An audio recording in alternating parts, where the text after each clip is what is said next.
Our shop has been hard at work on the PolyGauge SS, so let's take a behind-the-scenes look at where we are in production. Over at the laser cutter, we're cutting out the poly gauges one at a time from sheets of high-quality stainless steel.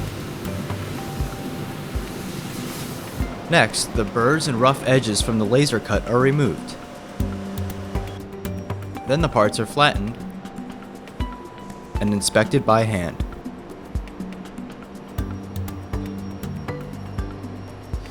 One of the most important steps in manufacturing is the CNC precision milled edge, which is then checked by our state-of-the-art video optics system to make sure the tool's angles are dead-on accurate within 0.0085 degrees.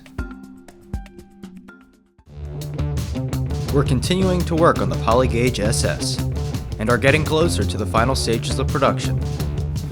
So stay tuned for more one-time tool production updates.